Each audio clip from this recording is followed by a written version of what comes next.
Is the Mai Kai No a Mai Kai yes? We'll find out today. Now, this is another tiki recipe from Hawaii that is from the 1960s, possibly even earlier. Now, you will find this recipe out there in the wild, and it shows up in the Drinks of Hawaii book and various other sources as well. All of the recipes that I've seen appear to be the same, or at least very close to the same. So the origin, I couldn't really tell you, but there was a famous Hawaiian song from the 1920s called Mai Kai No Kauai, which you will often see spelled like this. Now, I came across this recipe that I'm sharing today in an issue of House of Garden magazine from 1964. It's the same issue that included the Bali High, and there's one more drink that I'll come back to eventually from that magazine spread. It's not completely unknown, but just something that isn't really out there. So that's coming up sometime soon. The Mai Kai No does say to build the drink in the glass, but that doesn't make a lot of sense to me because there are multiple juices in it, so I'm just gonna shake it instead. Now, the drink also calls for a passion fruit juice, not a puree and not a syrup. And while we might think this is a fresh squeezed passion fruit, which would yield you a passion fruit puree, it's more likely that this was just passion fruit diluted with water and possibly some sugar. Also, even more likely that we're talking about those frozen concentrated cans, the ones that look like tubes, like the orange juice concentrate. And yes, they were using this in Hawaii at the time, and that is probably what it was. It seems to be more prevalent in Hawaii than anything fresh. And I'm gonna use this Hawaiian Sun Lilikoi Passion instead of just diluting down some passion fruit syrup, just because I already have this on hand. But if you have passion fruit syrup, just use less than the recipe calls for, by at least half, and then maybe add some water or just pour soda water to this. I don't really know how it's gonna matter in the end. Now, the drink is plenty boozy, so it might help with the sweetness and the tartness. And when I say plenty boozy, I mean 2.5 ounces of rum, with 1 ounce of it being a 151 rum. Now, the last thing here that I'll mention before making this is the blurb from the article says the Mai Kai No translates to, if you have one more than two more than one more than one, you're bound to be a loser. Now, I'm not fluent in Hawaiian at all, but I can assure you that Mai Kai No does not mean that, and probably is supposed to translate to very good or very beautiful. So let's make the Mai Kai No. I'm gonna start with 1 dash of Angostura bitters, half an ounce of lime juice, half an ounce of a passion fruit juice, 3/4 ounces of a honey syrup, half an ounce of Jamaican rum, 1 ounce of a light rum,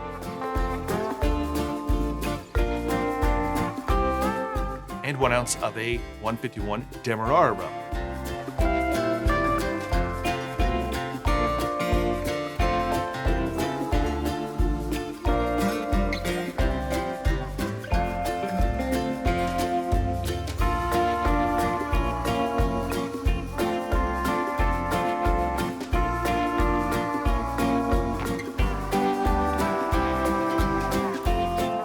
I'm gonna garnish this with a pineapple spear and some mint, and I forgot I needed to add here a splash of soda water.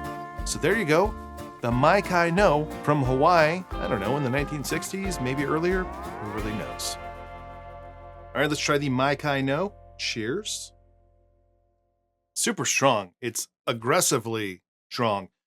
I think the strength of it, it's like there's quite a bit of rum here. We got 2.5 ounces of rum, a half an ounce Jamaican rum, so there's a little bit of that flavor, an ounce of light rum, so just ABV, then an ounce of a 151 Demerara rum. I use the Lemon Heart instead of the Hamilton. I find they're close. I like the Hamilton one a little better, but trying to mix it up.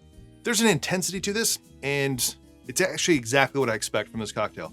This reminds me so much of the really strong sort of tiki-esque drinks, or, a lot of those strong Mai Tais. The one I'm thinking of right now, which I've actually not made. I was gonna make it here a few years ago. The Mai Tai from the Bali High in San Diego, which its claim to fame is that it has no juice. It's a Mai Tai with no juice. It's just lots of booze. This reminds me of those style of drinks that I've had, with just like a lot of rum, a little bit of sweetness. There's a little bit of juice here with the lime juice, but there's not, I don't think, enough. And then using a passion fruit juice doesn't bring a lot of acidity. or passion fruit flavor. It's very subtle. And then honey is the big other flavor here. But it's not overwhelmingly honey. It's not like a honey cocktail. I don't typically love cocktails that are really strong honey cocktails, so it doesn't taste like that. And the splash of soda there, it actually helps. It helps just lighten it up a little bit, because otherwise it's very, very strong. I don't want to say it's not very heavy. You know, it's not heavy in syrups. It's not heavy in rum. It's just strong. I think the drink tastes fine. If I went to a bar and ordered one of these, I wouldn't be upset by it, but I don't find that there's a lot of character to this other than just like a bunch of rum and some other stuff kind of mixed together. It doesn't really feel that connected, all the ingredients. It's not like there's Angostura and cinnamon and things playing off of each other. It's kind of like one-dimensionally rummy without it being the rumminess that I want, if that makes any sense, which I don't know if it does. And today's drink is served in a collector's item because you can't buy these anymore. You can't buy these Make and Drink glasses anymore. I am sold out. It took a while to sell out because I got so many in that first run. But right now, there's a new batch of mugs of glasses in production. They will not be this design. It's another design that I designed myself, and it took me a long time. I did kind of 3 iterations, a couple different designs first before landing on this one, which I love. I love the new design that you will see sometime soon more than this one. It's very much more my style, I think, but still similar, I guess, as well.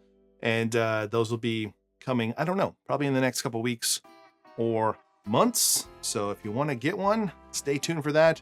Head over to the Make and Drink Patreon to be first crack at that. I got less this time because I just don't have as much space to hold. Those Libby boxes that they come in are like probably this wide and about not quite as deep as the bar. And there's like 10 of them. So I don't have as much space this time.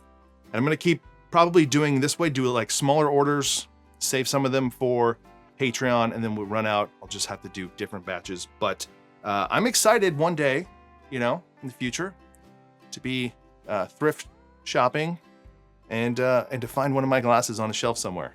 As much as it's kind of disappointing, that would be really cool at the same time too. So the Mai Kai No, it's I don't know. It's not bad. I know if I don't give a glowing praise to a drink and say it's the best thing I've ever had, then people are like, oh, he thinks it sucks. I don't think it sucks. It's just not my cup of tea. And I think lowering the honey and using a passion fruit syrup instead of the juice, and then maybe doing 3/4 of a lime would make a different cocktail and use different rums. And I know a lot of times people out there are like, can I just, what if I do? It's like, yeah, you can do those things, but then you're just inherently drinking something different, which is fine. And I always feel that way. Like, how could we workshop this thing to be better? It's like, well, let's just make something else. Let's just find a different drink. Why do we got to take duds and really contemplate how we can make it better, or just make something else that you like? I just think that this is an interesting historic cocktail that comes out in a couple of different books and magazines, and the name of it. And sometimes those are the things I want to share here, and they're not always 100% winners. This is not a complete loser. It's just not my favorite drink ever. And if you like strong drinks, not strong in interesting complex flavors, but just like strong, yeah, you're gonna like this one. So the Mai Kai No. If you enjoyed this video, please give it a like below. Consider subscribing to the channel. And if you want to support this channel more, go check out my Patreon page. Otherwise, see you on the next one.